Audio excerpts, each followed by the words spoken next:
Hi வணக்கம். நான் உங்க திருப்பூர் இலக்கியாங்க. இவன பத்தி நான் அப்டேட் போட்டிருந்தேன். இவன் நேத்து ரொம்ப உடம்பு முடியாம படுத்த இடத்துலயே இருந்தான் 2, 3 நாளா. இவன பத்தி நேத்து நான் போட்டிருந்தேன். ரெஸ்க்யூக்கு போட்டிருந்தேன் ஹெல்ப் கேட்டு. யாரும் முன் வரல. ஆனா ஆனந்தி சிஸ்டர் வந்தாங்க. பட் அவங்கள மேலும் மேலும் கஷ்டப்படுத்த எனக்கு விரும்பல. என்னோட அடாப்ஷன் குட்டியே வந்து பார்த்திங்கன்னா 3 வந்து போர்டிங்கில இருந்தது. அதனால் எனக்கு அவங்கள மேலும் கஷ்டப்படுத்த விரும்பல.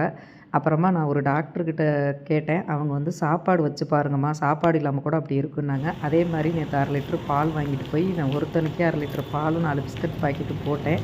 இவனுக்கு பேர் கார்மேகம்னு வச்சுருக்கேன். இவனோட அப்டேட்டு கேட்குறவங்க கார்மேகம் எப்படி இருக்குன்னு கேட்டால் நான் தகவல் கொடுப்பேன்.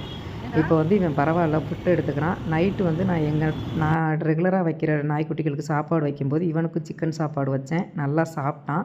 7:30 மணிக்கு வந்து பால் வச்சேன் குடித்தான். அதுக்கப்புறம் 10 மணிக்கு போய் சாப்பாடு வச்சேன் சாப்பிட்டான். இவனுக்கு சாப்பாடு தான் தேவைப்படுது. கண்டிப்பாக இவனுக்கு நான் சாப்பாடு போட்டு இவனையும் பார்த்துக்குவேன் உங்களோட ஆதரவோடு.